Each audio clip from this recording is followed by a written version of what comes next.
Hello everyone. मेरा नाम कृष्ण है और चलो महाभारत शुरू करते हैं पढ़ने की। आज हम बड़ा कमाल का टॉपिक पढ़ने वाले हैं जो है कॉलिगेटिव प्रॉपर्टी, जिसका नाम है ऑस्मोटिक प्रेशर। आखिरकार ऑस्मोटिक प्रेशर क्या है उसको समझने के लिए हमें समझना पड़ेगा ऑस्मोसिस। क्या समझना पड़ेगा? ऑस्मोसिस। ये रहा ऑस्मोसिस।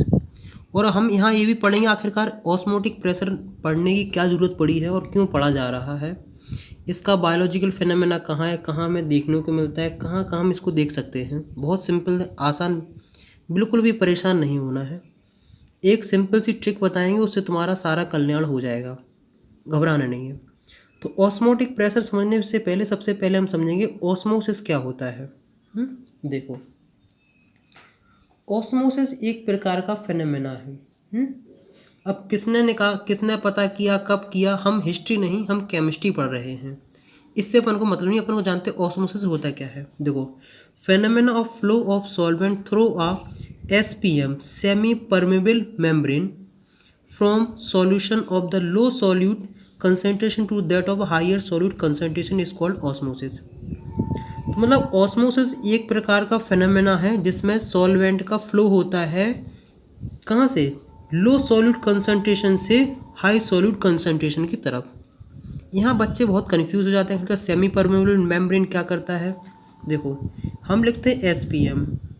SPM जो एक सेमी परमेबल मेम्ब्रेन होता है वो सिर्फ सॉल्वेंट को ही पास करता है एक जगह से दूसरी जगह। जैसे मान लो अगर यहाँ हमने लगा दी SPM और मान लो यहाँ रखा हुआ है सॉल्यूशन, तो इसमें से सिर्फ सॉल्वेंट के मॉलिक्यूल्स ही पास होंगे। क्यों पास होंगे? क्योंकि जो सॉल्वेंट होता है उसके जो पार्टिकल्स होते हैं वो छोटे होते हैं देन किसके? सॉल्यूट से। सॉल्यूट हम लोग यहाँ क्या लेते हैं? वो लेते हैं नॉन वोलेटाइल, मतलब सॉलिड। सिंपल सी बात है, कोई बड़ी घबराने वाली बात नहीं। आखिरकार सेमी परमेबल मेम्ब्रेन, देखो सेमी मतलब आधों को, परमेबल मतलब परमिशन, मतलब ऐसी मेम्ब्रेन जो सिर्फ सॉल्वेंट को पास होने जाने दे, उसको बोलते हैं सेमी परमेबल मेम्ब्रेन।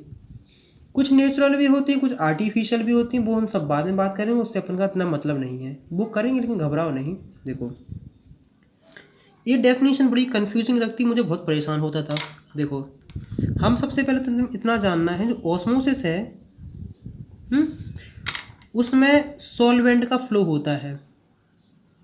जो सॉल्वेंट फ्लो होते हैं वो हाई कंसंट्रेशन से लो कंसंट्रेशन की तरफ फ्लो होते हैं। कई बच्चे कह रहे हैं अरे गलत लिख दिया। गलत नहीं लिखा बेटा, सब कुछ सही लिखा है। देखो, ऑस्मोसिस एक फेनोमेना है जिसमें से सॉल्वेंट हाई कंसंट्रेशन किसकी? सॉल्वेंट की, लो कंसंट्रेशन ऑफ सॉल्वेंट की तरफ मूव करते हैं। अभी ये बात फिर भी फील नहीं होगी, इसका मतलब क्या है। देखो, जहाँ हाई कंसंट्रेशन है, जहाँ ऐसे लिखते हैं हाई सॉल्वेंट कंसंट्रेशन है, इसका मतलब क्या है कि यहाँ लो सॉल्यूट कंसंट्रेशन है। और क्या है, बात एक ही तो हुई कि नहीं? जहाँ सॉल्वेंट की कंसंट्रेशन ज़्यादा है इसका मतलब वहाँ सॉल्यूट की कंसंट्रेशन कम है। और जहाँ लो सॉल्वेंट कंसंट्रेशन है, क्या है? जहाँ लोवेस्ट सॉल्वेंट कंसंट्रेशन है, इसका मतलब है कि वहाँ हाई सॉल्यूट, वहाँ सॉल्यूट की कंसंट्रेशन ज़्यादा है। देखो, इतना तो मुझे उम्मीद है समझ में आ गया हो, क्योंकि रॉकेट साइंसेस में कुछ भी नहीं है। किताबों में क्या दिए रखा था? किताबों में दिया रखता है कि हाई सॉल्यूट कंसंट्रेशन से लो सॉल्यूट कंसंट्रेशन की तरफ सॉल्वेंट मूव करता है। ये क्या कहते हैं? ये कहते हैं कि हाई सॉल्यूट कंसंट्रेशन से, सॉरी, लो सॉल्यूट कंसंट्रेशन से हाई सॉल्यूट कंसंट्रेशन तरफ सॉल्वेंट फ्लो करता है। ध्यान से सुनना, सॉल्वेंट, क्योंकि सॉल्यूट को तो पास होने ही नहीं देगा। तो हमने इसी बात को क्या कह दिया? हमने इसी बात को कह दिया है कि सॉल्वेंट हाई सॉल्वेंट कंसंट्रेशन से लो सॉल्वेंट कंसंट्रेशन की तरफ फ्लो होता है। क्योंकि देखो, आज तक हम जितना भी चीज़ जानते आ रहे थे, चाहे केमिस्ट्री हो, चाहे मैथ हो, चाहे फिजिक्स हो, उसमें हम देखते थे कि मान लो वाटर हाई से लो की तरफ बहता है। इसलिए मैंने इस चीज़ को थोड़ा आसान बनाने की कोशिश करी ताकि ये चीज़ जल्दी आसान हो जाए। इसमें क्या होता है कि हाई सॉल्वेंट कंसंट्रेशन से लो सॉल्वेंट कंसंट्रेशन की तरफ सॉल्वेंट फ्लो करता है। अब किसी के दिमाग में आ रहा हो क्यों करता है, ऐसी क्या ज़रूरत है? तो वो करता है कि आखिरकार इक्विलिब्रियम इस्टेब्लिश करने के लिए। जैसे देखो, एक ए रहा है, एक ए रहा है, और यहाँ मान लो हमने लगा दी SPM। एक ए मान लो S1 सॉल्यूशन है, ए मान लो S2 सॉल्यूशन है। क्या S1 है, S2 है। यहाँ जो सॉल्वेंट हैं वो हाई हैं, और यहाँ सॉल्वेंट की कंसंट्रेशन लो है। तो जो सॉल्वेंट होंगे वो इस यहाँ से इस मतलब S1 से S2 की तरफ फ्लो करेंगे। क्यों फ्लो करेंगे? ताकि दोनों साइड बराबर कंसंट्रेशन हो जाए, मतलब इक्विलिब्रियम इस्टेब्लिश करने के लिए। सिंपल सा कहानी, और कोई बड़ी बात नहीं है।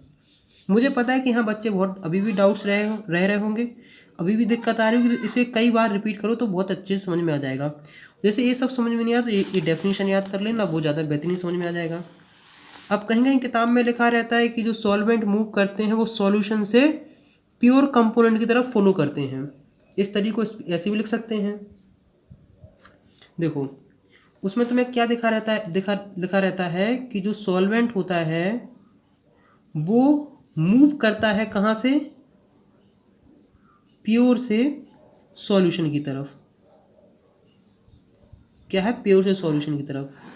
जैसे इस बात को ऐसे समझते हैं, जैसे मान लो इसमें भरा है पानी और हमने दूसरे से किया है कनेक्ट। क्या किया है? कनेक्ट। यहाँ लगा दी हमने सेमी परमेबल मेम्ब्रेन, इसमें हमने भरा है H2O, और यहाँ हमने बनाया क्या? नमक का पानी। क्या बनाया है? NaCl भी इसमें है। एंड देखो, हम ले रहे हैं क्योंकि जो NaCl है एक आयोनिक कंपाउंड होता है। हम तो इसे तुम्हें समझाने के लिए ले रहे हैं ताकि ये बात फील हो जाए, क्योंकि अगर ये आयोनिक कंपाउंड हो जाए मतलब ब्रेक होने लगे तो यहाँ थ्योरी नहीं चलती काम। लेकिन हम तो मान के चलते हैं कि मान लेते हैं कि इसमें हम NaCl मिला रहे हैं, इसलिए बता रहे हैं ताकि थोड़ा फील हो जाता है।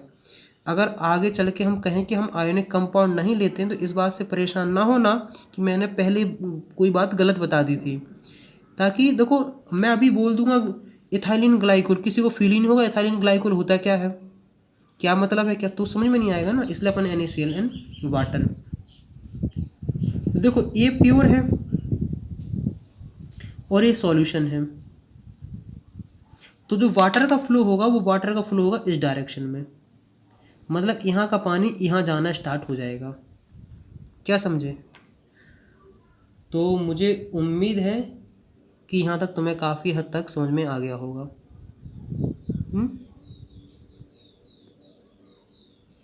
और अगर तुम देखो, यहाँ क्या है सकती, यहाँ सॉल्वेंट हाई है और यहाँ सॉल्वेंट लो है, तो ये भी देख सकते हैं कि हाई सॉल्वेंट से लो सॉल्वेंट की तरफ मूव कर रहा है।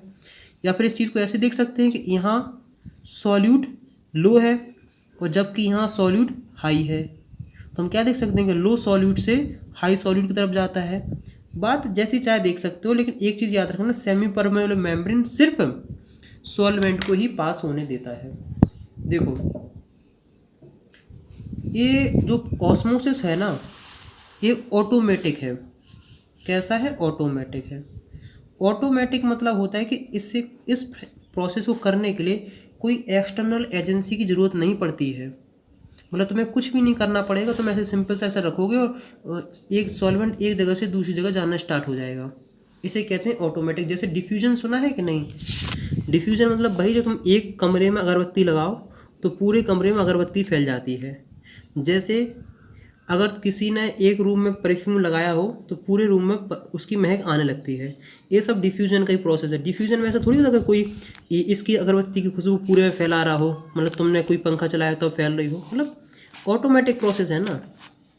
कभी कभार ऑस्मोसिस एंड डिफ्यूजन में डिफरेंस भी आने को लग जाता है, कभी कभार लिखने को आता है तो आखिरकार क्या डिफरेंस है, क्या सिमिलरिटी है। देखो, जो डिफ्यूजन है उसके लिए तुम्हें SPM की ज़रूरत नहीं चाहिए पड़ती है डिफ्यूजन में, जबकि ऑस्मोसिस में तुम्हें SPM मेम्ब्रेन की ज़रूरत पड़ती है। देखो, दूसरी जो बात ये है कि डिफ्यूजन में सॉल्यूट एंड सॉल्वेंट दोनों का फ्लो होता है। मतलब दोनों हाई कंसंट्रेशन से लो कंसंट्रेशन तक दौड़ना स्टार्ट हो जाते हैं। जबकि ऑस्मोसिस में सिर्फ सॉल्वेंट ही मूव करता है। सॉल्वेंट कहाँ से मूव करता है? High concentration of solvent to low concentration of solvent. Solvent की बात कर रहे हैं, याद रखना। देखो अब तीसरा जो हमें देखने को मिलता है ये है, वो तीसरा तो मैंने बात करी थी कि हाई कंसंट्रेशन से लो कंसंट्रेशन तक वर्क कर जाता है। देखो हमें जो चौथा पॉइंट है कि हमें डिफ्यूजन गैसेस एंड लिक्विड दोनों में देखने को मिलता है, जबकि ऑस्मोसिस सिर्फ लिक्विड में होता है। देखो पांचवा पॉइंट क्या हो सकता है? पांचवा पॉइंट ये है कि तुम डिफ्यूजन को स्टॉप नहीं कर सकते हो, ना ही तुम इसको रिवर्स कर सकते हो। जबकि ऑस्मोसिस जो प्रोसेस है उसे तुम स्टॉप भी कर सकते हो और उसका डायरेक्शन चेंज भी कर सकते हो, उसे रिवर्स भी कर सकते हो। ये 5 रहे तुम्हारे डिफरेंस, इसको याद रख लेना। अब तुम कहोगे कि भैया अब ऐसे समझ में नहीं आ रहा, थोड़ा एक एग्जाम्पल बताओ। जैसे देखो कभी अंडा लेना और उसका छिक्कल उतार देना। क्या करना? उसका छिक्कल उतार देना। और तुम क्या करना, तुम्हारे पास 2 ग्लास होने चाहिए, इसको बोलो 1 और इसको बोलो 2। 1 और 2 मतलब तुम्हें एक अंडा और ले लेना है।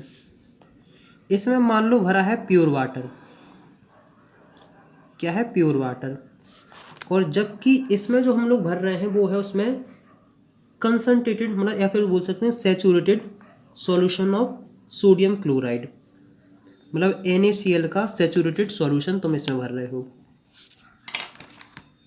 एक एग तुमने इसमें डिप किया, एक एग तुमने इसमें डिप किया। अब हम क्या देखते हैं कि कुछ देर बाद कि एक एग श्रिंक हो जाएगा। श्रिंक मतलब होता है सिकुड़ जाना। और एक एग हो जाता है क्या? स्वील। स्वील मतलब होता है फूल जाना। अब बात में तो बताऊंगा, समझ में आएगा, लेकिन आखिरकार यहाँ दिमाग लगाओ कि कौन सा वाला श्रिंक करेगा, कौन सा वाला स्वील करेगा। तो थोड़ा बहुत अगर तुमने दिमाग लगाया होगा तो जो ए वाला एग है, ये जो एग होगा वो स्वील कर जाएगा, मतलब फूल जाएगा। अब तुम कहोगे क्यों फूल जाएगा? क्योंकि देखो इसके अंदर, ये मान लो इसके अंदर कुछ ना कुछ तो मिक्सचर होगा, मतलब कुछ ना कुछ नमक कुछ ना कुछ तो होने वाला है।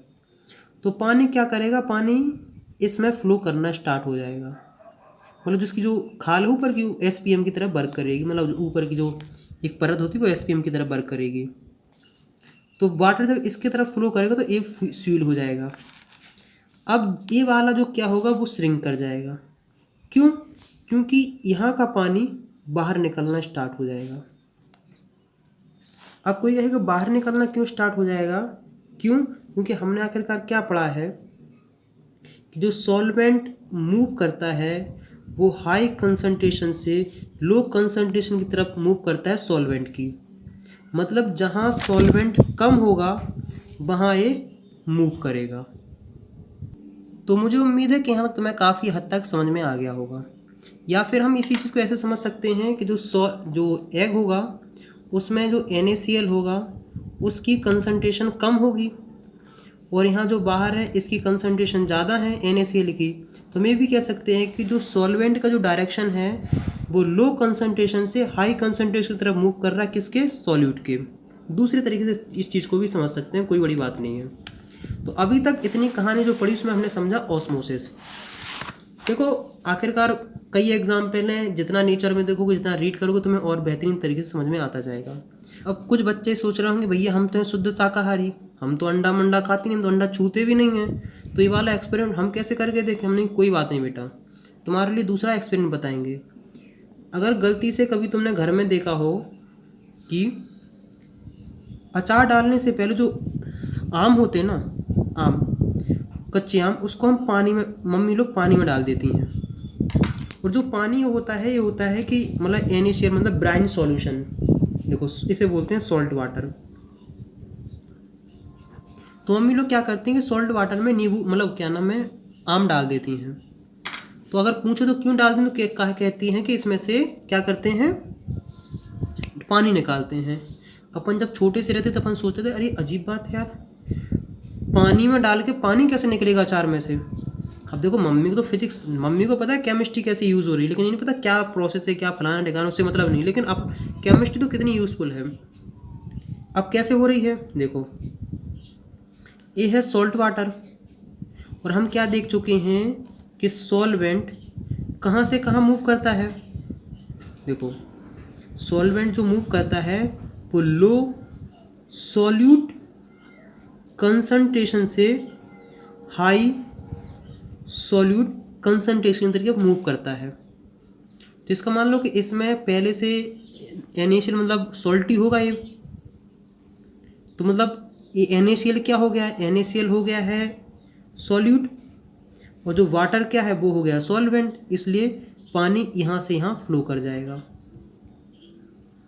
देखो इस ऑस्मोसिस का बहुत इंपॉर्टेंट टूल है जब आपको इंजेक्शन लगाया जाता है, बहुत वैल्यू डिसाइड करके लगाई जाती है कि ऐसा नहीं कि तुम कोई भी सॉल्यूशन बना दो, कैसा भी इंजेक्शन लगा दो।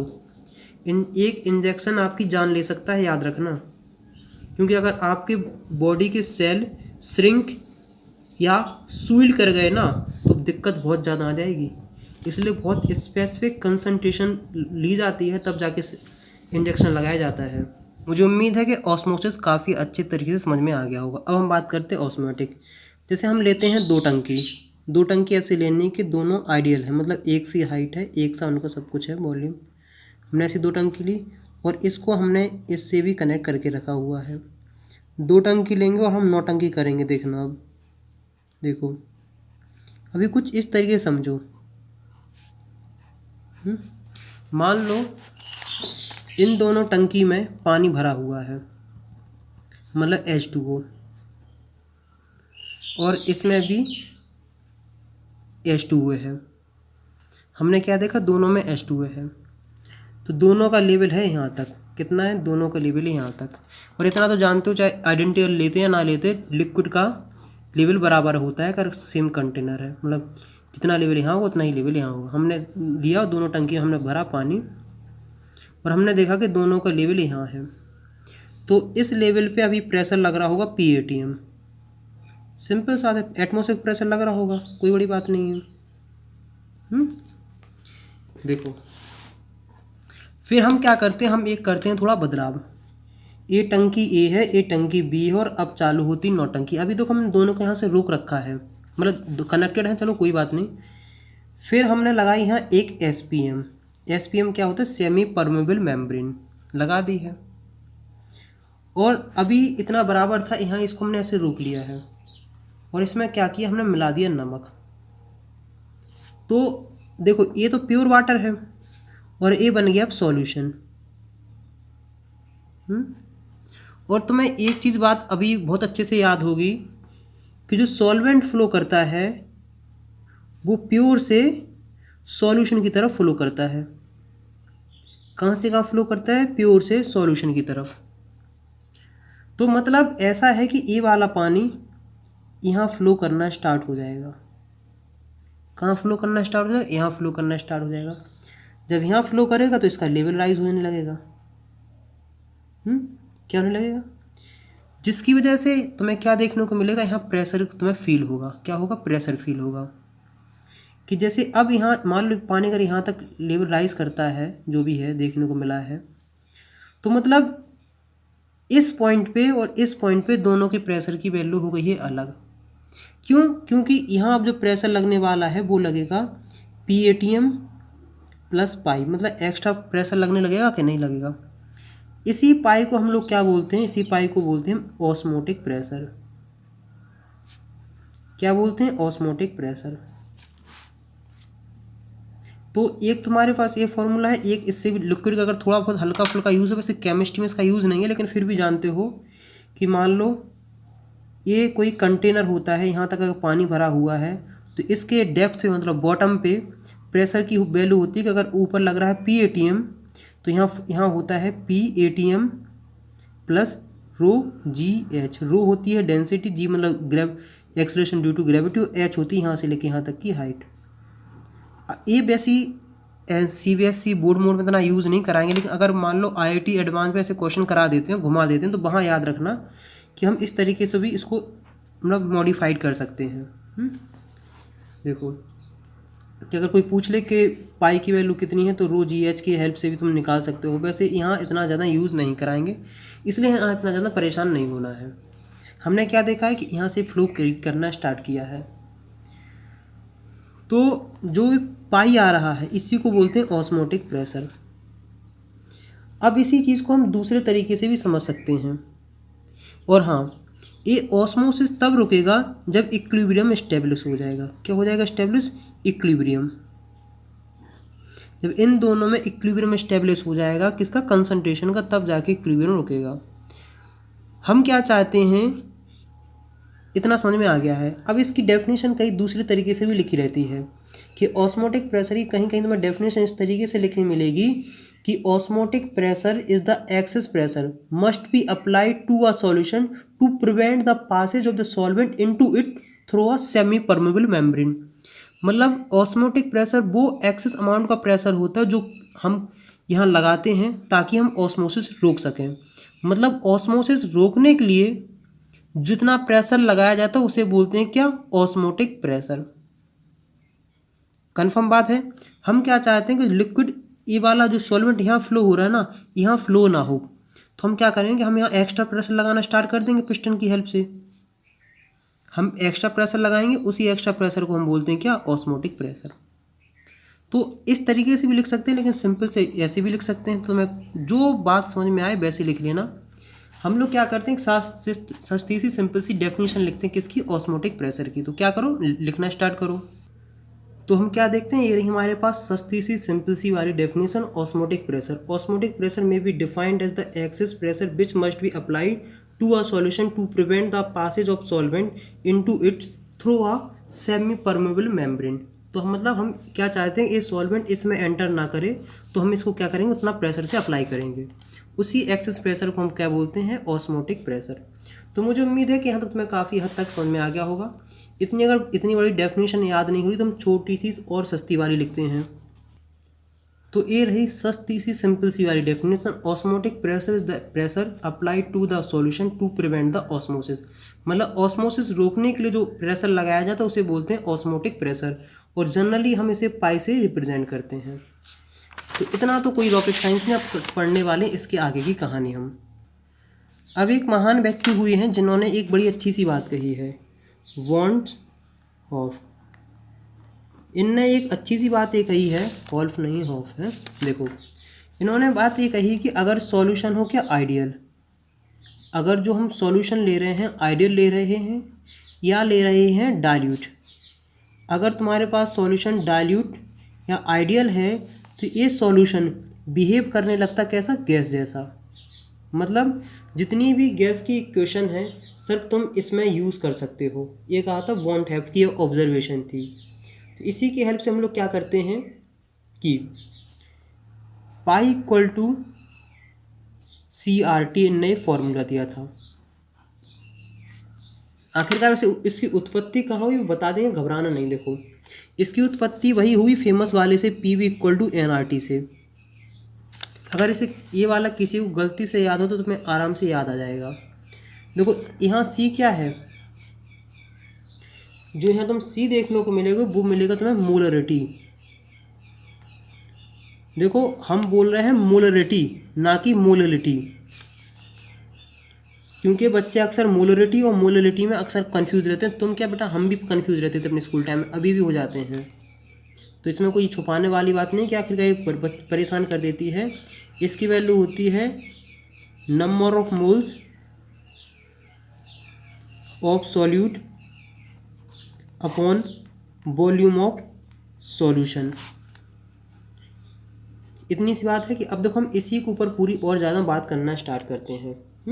क्या बात करना स्टार्ट करते हैं? देखो पाई कुछ नहीं है, जनरली पी है, मतलब एक टाइप का प्रेशर। ये इस तरीके के ऑस्मोटिक प्रेशर को पाई से रिप्रेजेंट कर रही है और कुछ नहीं है। देखो हम क्या देखते हैं कि आर क्या है, आर तो गैस कांस्टेंट, इसकी वैल्यू चेंज नहीं होती है। टी टेम्परेचर, टेम्परेचर भी कांस्टेंट है।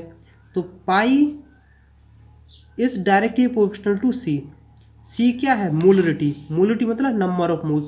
तो हम क्या देखते हैं कि पाई की वैल्यू डिपेंड कर रही है नंबर ऑफ मोल्स पे, और नंबर ऑफ मोल्स मतलब क्या होता है? Number of particles. तो हम क्या देख सकते हैं कि ऑस्मोटिक प्रेशर भी एक प्रकार की कोलिगेटिव प्रॉपर्टी है। क्या? ऑस्मोटिक प्रेशर भी एक प्रकार की कोलिगेटिव प्रॉपर्टी है। क्यों? क्योंकि ऑस्मोटिक प्रेशर की जो वैल्यू है वो डिपेंड कर रही है नंबर ऑफ पार्टिकल्स पे, ना कि नेचर से। जैसे यहाँ देखते हैं कि मान लो यहाँ हम मिलाते हैं क्या 10 मॉलिक्यूल्स NaCl के, तो इसकी वजह से ऑस्मोटिक प्रेशर होता है, हम मान लेते हैं 15। अगर हम यहाँ 10 मॉलिक्यूल्स किसके मिलाते हैं? चीनी के, शुगर के, तब भी इसकी वजह से ऑस्मोटिक प्रेशर 15 ही होगा। समझाने का तरीका मेरा ये था कि यहाँ नंबर ऑफ पार्टिकल्स मैटर करते हैं, ना कि मैटर करते हैं कि कौन सा, मतलब कौन सा तुम कम सॉल्यूट ले रहे हो। मतलब सॉल्यूट पे डिपेंडेंसी नहीं, इसकी डिपेंडेंसी कितने सॉल्यूट ले रहे हो, कितने मॉलिक्यूल्स ले रहे हो। तो मुझे उम्मीद है कि तुम्हें यहाँ तक काफ़ी हद तक समझ में आ गया होगा। मतलब ऑस्मोटिक प्रेशर की वैल्यू डिपेंड करती है मोलर कंसंट्रेशन पे। अब तुम कहोगे कि भैया इतना सब पढ़ लिया, इसके पढ़ने के पीछे का रीज़न क्या है? तो हम कहेंगे इसका सबसे इम्पोर्टेंस है वो है कि इसकी हेल्प से तुम मोलर मास निकाल सकते हो। तुम कहोगे क्या बकवास कर रहे हो, पिछले वाली से अपने मोलर मास ही निकाला था। जब मोलर मास इसकी निकालना था तो उन सब की ज़रूरत क्यों पड़ी, उनको हमने क्यों पढ़ा है?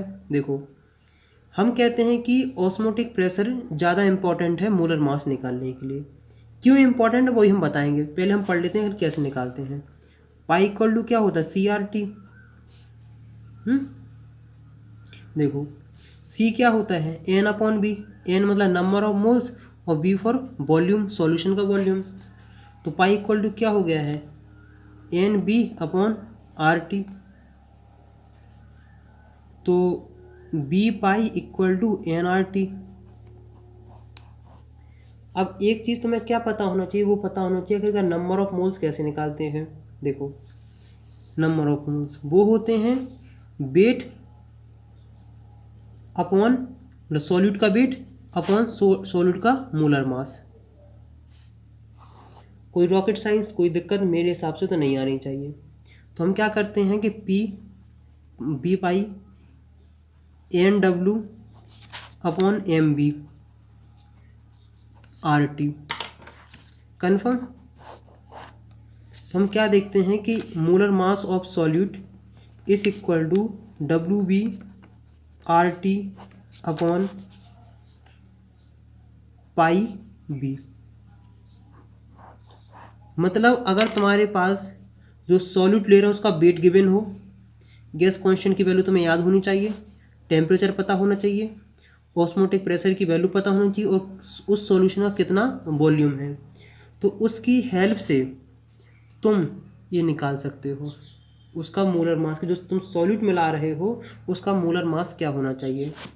देखो, अब केमिस्ट्री है चाहे साइंस कुछ भी हो तो उसका कुछ ना कुछ कंडीशन होती हैं। मतलब अगर हम मोलर मास एग्जैक्ट निकालना चाहते तो क्या क्या कंडीशन होनी चाहिए। ये इसीलिए नहीं, जितनी भी कोलिगेटिव प्रॉपर्टी हैं सबके लिए यूज़ होती हैं। देखो, पहला होना चाहिए कि जो सॉल्यूट है वो नॉन वोलाटाइल होना चाहिए, नॉन वोलाटाइल होना चाहिए। दूसरी बात है जो सॉल्यूशन है वो डाइल्यूट होना चाहिए। कितना होना चाहिए? डाइल्यूट होना चाहिए।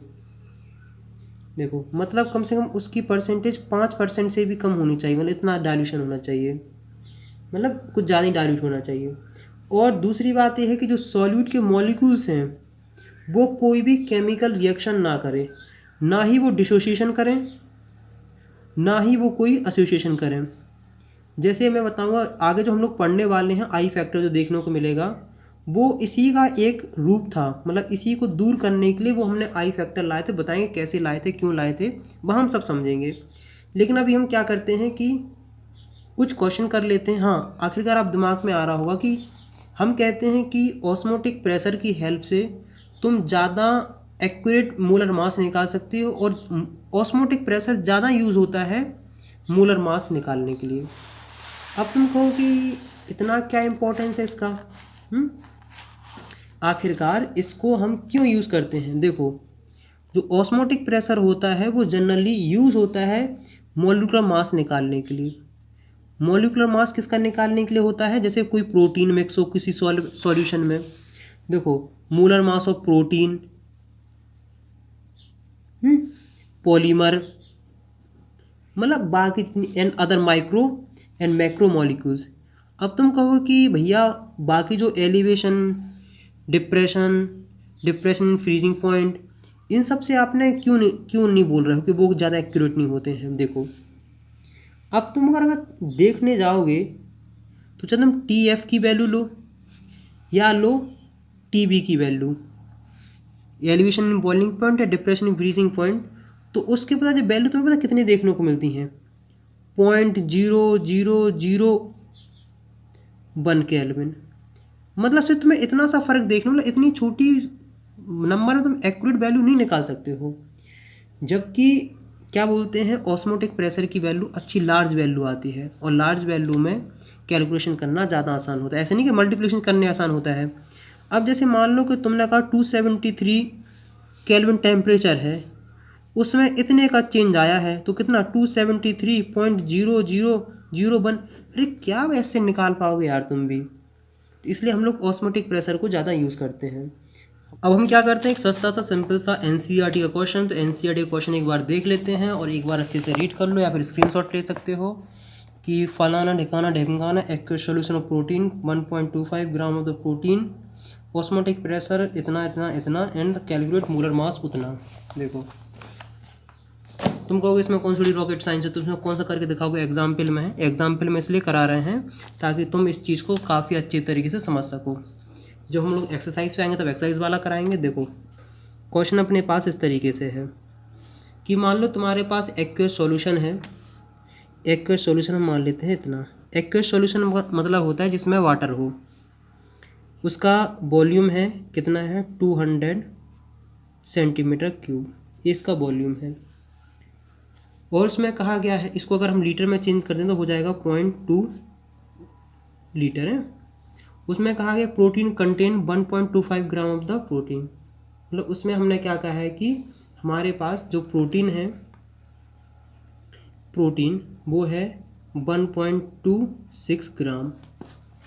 Osmotic pressure of the such solution, और टेम्परेचर की वैल्यू कितनी है? टेम्परेचर की वैल्यू है 300 केल्विन। याद रखना टेम्परेचर केल्विन में लेना, क्योंकि ऐसा यूनिट टेम्परेचर की केल्विन है। Is found to be osmotic pressure की वैल्यू आ गई है 2.57 इंटू 10⁻³ वार। एक बार देखो मोलर मास में निकालना है, कोई रॉकेट साइंस नहीं है। M = फॉर्मूला रखो WB/RT/πB। इसकी वैल्यू रखो 1.26 दी है। R की वैल्यू तुम्हें याद होनी चाहिए, तो हर जगह अलग अलग हो, जिसका कन्वर्जन याद रखना है। यहाँ जो हम यूज़ करते हैं वो होता है 0.083, और टेम्परेचर की वैल्यू है 300।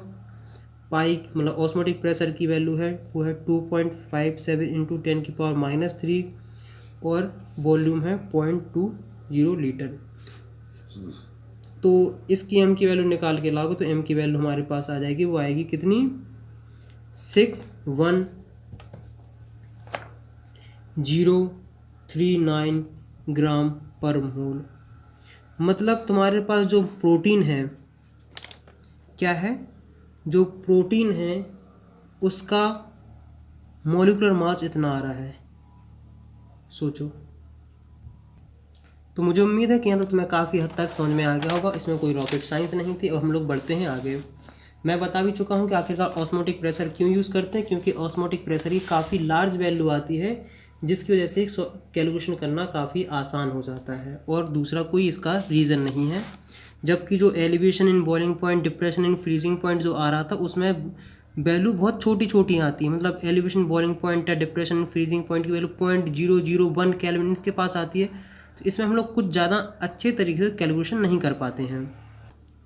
तो हम बात करने वाले हैं बायोलॉजिकल सिग्निफिकेंस ऑफ ऑस्मोसिस। तो सबसे पहले बता दें कि ऑस्मोटिक प्रेशर का फॉर्मूला है क्या? CRT। C क्या है? मोलरिटी है। R मतलब गैस कांस्टेंट, T मतलब उस समय का टेम्परेचर है। मतलब हमारे पास ये फॉर्मूला आ गया है। अब हम लोग बात करने वाले हैं बायोलॉजिकल सिग्निफिकेंस ऑफ ऑस्मोसिस। उससे पहले पढ़ने से पहले मैं बता दूं कि हम लोग अभी क्या पढ़ चुके हैं। हम लोग पढ़ चुके हैं कि ऑस्मोटिक प्रेशर का फॉर्मूला होता है वो होता है पाई सी आर टी। सी क्या है, वो है मोलरिटी, मतलब number of moles, basically particles पे डिपेंड कर रही है। तो और एक चीज़ हम लोग और क्या जान चुके हैं कि जो ऑस्मोसिस होता है, ऑस्मोसिस मतलब होता है सॉल्वेंट का फ्लो होना, एक जगह से दूसरी जगह होना है। वो कहाँ से कहाँ फ्लो करता है, होता है प्योर से सॉल्यूशन की तरफ। मतलब लो ऑस्मोटिक प्रेशर से हाई ऑस्मोटिक प्रेशर की तरफ फ्लो करता है क्या, सॉल्वेंट। सिंपल सी बात है, क्योंकि देखो जो सी की वैल्यू है वो डिपेंड कर रही है किस पे, सॉल्यूट पे। मतलब जहाँ सॉल्यूट ज़्यादा होगा उस समय उस जगह ऑस्मोटिक प्रेशर भी ज़्यादा होगा। सीधे सिंपल सी बात, इतना तुम्हें याद रखने वाली थी। अब हम लोग बात करने वाले हैं क्या, कि बायोलॉजिकली कहाँ कहाँ है। इसका बहुत जगह तुम्हें यूज़ देखने को मिलेगा। जैसे जो पेड़ होते हैं ना, ये जड़ें हैं, इन जड़ों के पास आसपास आयंस माइंस मतलब जो क्या होते हैं, मतलब पानी मान लेते हैं। आखिरकार पानी कैसे ऊपर तक जाता है, क्योंकि सबसे इंपॉर्टेंट क्वेश्चन तो यही कि आखिरकार बायो वाले जिसको बहुत अच्छे से समझ पाएंगे कि पेड़ जो पानी है वो ऊपर तक कैसे पहुंच जाता है, पत्तियों तक। वो प्रोसेस होता है ऑस्मोसिस। ऑस्मोसिस की हेल्प से पानी जड़ से पत्तियों तक पहुंचता है। कैसे पहुंचता है, देखो ऑस्मोसिस होता है। ऑस्मोसिस में हमने कहा क्या देखा है कि जहाँ प्रेशर कम होगा ऑस्मोटिक, और जहाँ प्रेशर ज़्यादा होगा वहाँ तक फैलेगा। देखो हम क्या देखते हैं कि इसकी सराउंडिंग में क्या है, प्योर वाटर है, और जो जड़ें हैं इसमें ये सॉल्यूशन की बनी, मतलब कुछ ना कुछ इसमें एलिमेंट पाए जाएंगे। तो वाटर क्या होगा, यहाँ से यहाँ फ्लो करेगा, और फिर इसके अंदर जो सेप होते हैं उसकी हेल्प से आगे बढ़ता जाता है। बेसिक से इतनी बात समझने वाली है। हम लोग भैया वैसे ही बायो वाले हैं, इतनी अपन के लिए बहुत है कि आखिरकार ऑस्मोसिस की हेल्प से जड़ पानी खींचती है, बस। तो मुझे उम्मीद है कि अंदर तुम्हें काफ़ी हद तक समझ में आ गया होगा। देखो चाहे एनिमल्स हो, एनिमल्स हम लोग भी एनिमल्स में ही आते हैं, चाहे प्लांट्स हो, सब जगह ऑस्मोसिस देखने को मिलता है। देखो अगर जो सेल होते हैं, जो सेल अगर वो स्वीड कर जाए मतलब सूज जाए, तो उसे हम बोलते हैं क्या, हेमोलिसिस। और अगर जो सेल है वो श्रिंक कर जाए, श्रिंक मतलब होता है सिकुड़ना, उसे हम लोग बोलते हैं प्लाज्मोलिसिस। शायद सही है जो भी हो। देखो स्विलिंग में क्या होता है, वाटर सेल के अंदर आता है, जबकि श्रिंक में क्या होता है, वाटर सेल के बाहर निकल जाता है। तो मुझे उम्मीद है कि हल्का फुल्का इतना समझ में आ गया होगा, और इससे ज़्यादा अपन को समझना भी नहीं, केमिस्ट्री अपन के लिए इतना ही पर्याप्त है। अब कहीं कहीं तुमने पढ़ा होगा आइसोटोनिक पढ़ा होगा, हाइपरटोनिक पढ़ा होगा, हाइपोटोनिक पढ़ा होगा। देखो 3 लिखो, आइसोटोनिक क्या, दूसरा तुम्हें लिखना है वो लिखना है हाइपरटोनिक, और तीसरा जो बचा है उसका लिखना है हाइपोटोनिक। पेन ने दम तोड़ दिया। देखो इसी आइसोटोनिक को तुमने कहीं कहीं नाम देखा होगा, उसका नाम रखते हैं आइसोस्मोटिक सॉल्यूशन। अभी हम बताएंगे, घबराने के, आखिरकार आइसोटोनिक सॉल्यूशन किसे बोलते हैं, ऑस्मोटिक सॉल्यूशन किसे बोलते हैं। देखो तो बेसिकली मैंने तुम्हें क्या बताया है कि आखिरकार हमने pi equal to C R T मतलब ऑस्मोटिक प्रेशर का फॉर्मूला हमने निकाल लिया है। आइसोटोनिक उन सॉल्यूशन को बोलते हैं जिन सॉल्यूशन का ऑस्मोटिक प्रेशर सेम होता है। दोबारा सुनो इस बात को, आइसोटोनिक उन सॉल्यूशन को बोलते हैं जिनका ऑस्मोटिक प्रेशर सेम होता है। ऑस्मोटिक प्रेशर सेम होने का मतलब होता है कि उन दोनों के अंदर कंसंट्रेशन भी सेम है, मतलब मोलरिटी भी सेम है, मतलब मोलर कंसंट्रेशन भी सेम है।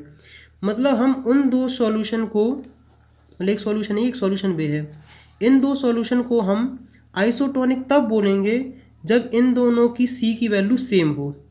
क्यों, क्योंकि pi equal to C R T है।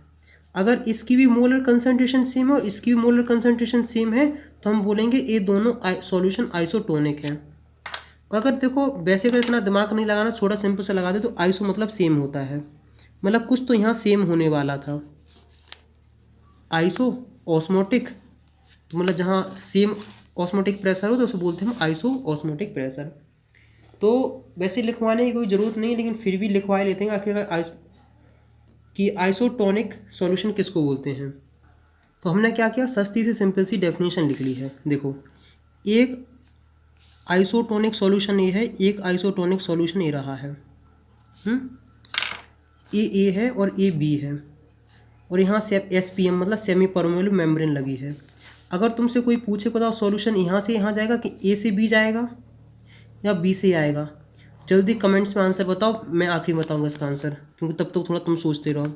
हम लोग बात करते हैं अगर हाइपरटोनिक सॉल्यूशन, कि आखिरकार किस सॉल्यूशन को हम हाइपरटोनिक सॉल्यूशन बोलते हैं। तो हाइपरटोनिक सॉल्यूशन उस सॉल्यूशन को बोलते हैं कि जिसका ऑस्मोटिक प्रेशर ज़्यादा होता है दूसरे सॉल्यूशन से। देखो, इसकी सस्ती सिंपल सी डेफिनेशन लिखते हैं। तो ये रही सस्ती सिंपल सी डेफिनेशन कि if a solution has a more osmotic pressure than other solution is called hypertonic solution. अभी समझाएंगे, चिंता नहीं करो।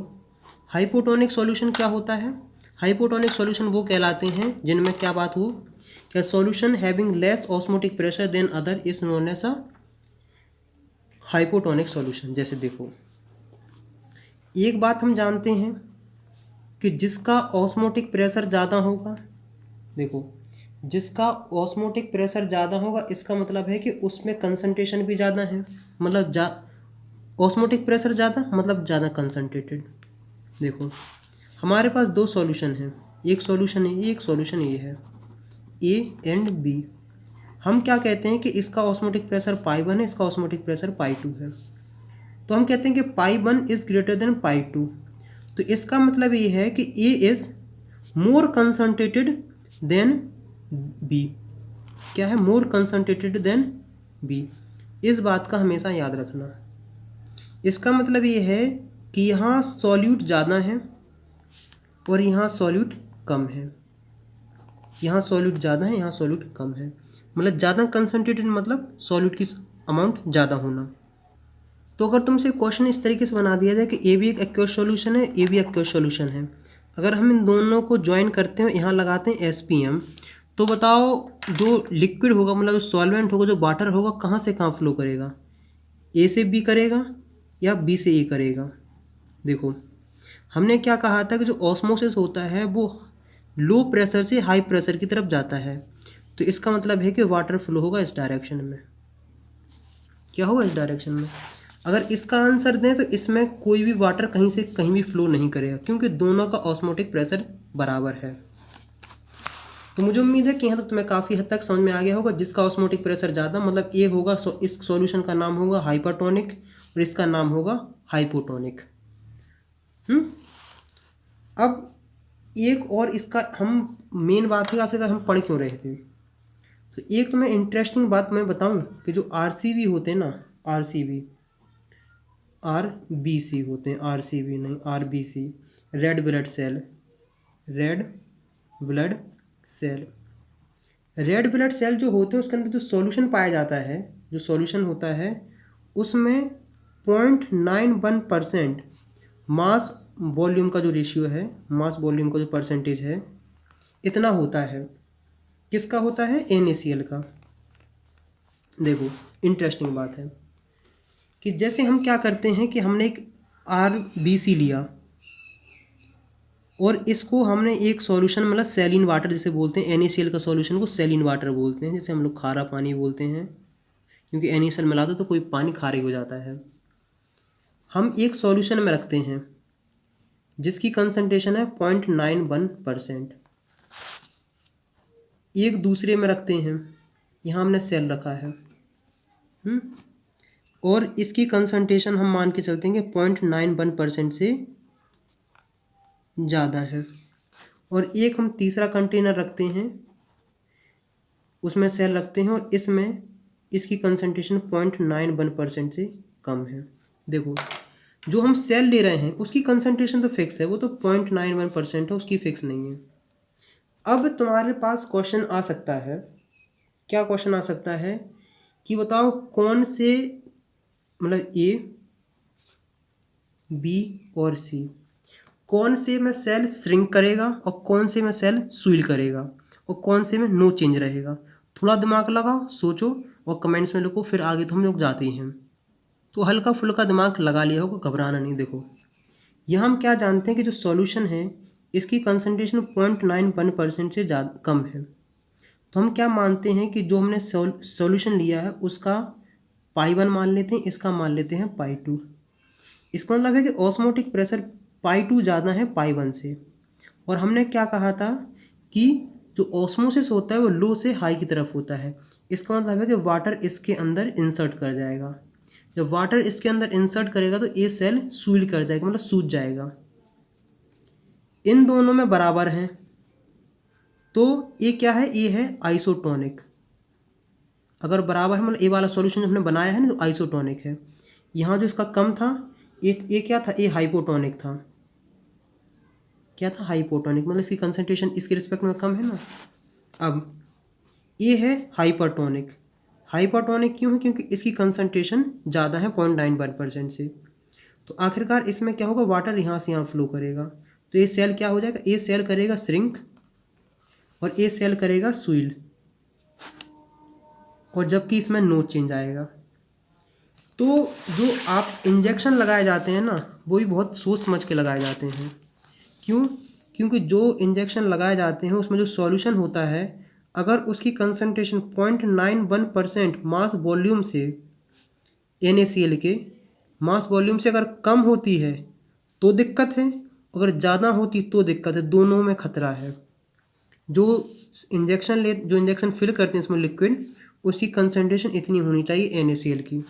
अगर इससे कम या ज़्यादा हुई तो तुम्हें दिक्कत आ सकती है। तो मतलब इतना हो सकता है मौत भी हो सकती है, इतना खतरनाक चीज़ हो सकती है ये बात।